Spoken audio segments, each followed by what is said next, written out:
40 দিনের হামলায় যেসব নেতাকে হারাল ইরান, তাদের মধ্যে 11 সর্বোচ্চ নেতার তথ্য তুলে ধরছি।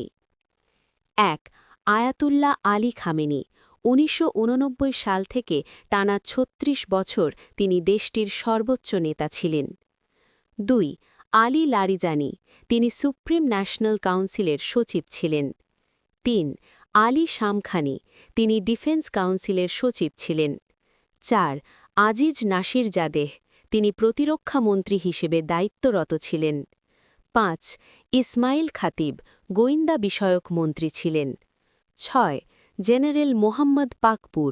তিনি ইরানের অন্যতম আইআরজিসির প্রধান ছিলেন। ৭. গোলাম রেজা সুলাইমানি। তিনি বাশিজ বাহিনীর দায়িত্বে ছিলেন। ৮. ব্রিগেডিয়ার জেনারেল মোহাম্মদ সিরাজি।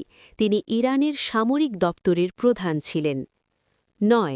আলী রেজা তাংশিরি আইআরজিসির নৌ শাখার কমান্ডার ছিলেন। ১০. মেজর জেনারেল আব্দুর রহিম মৌসাভি সশস্ত্র বাহিনীর চিফ অফ স্টাফ ছিলেন। ১১.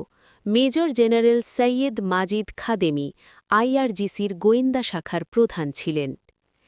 আমেরিকা ও ইসরায়েল আরও দাবি করেন ৪০ দিনের হামলায় তারা ইরানের সর্বমোট ৫০ জন নেতাকে তারা হত্যা করেছেন।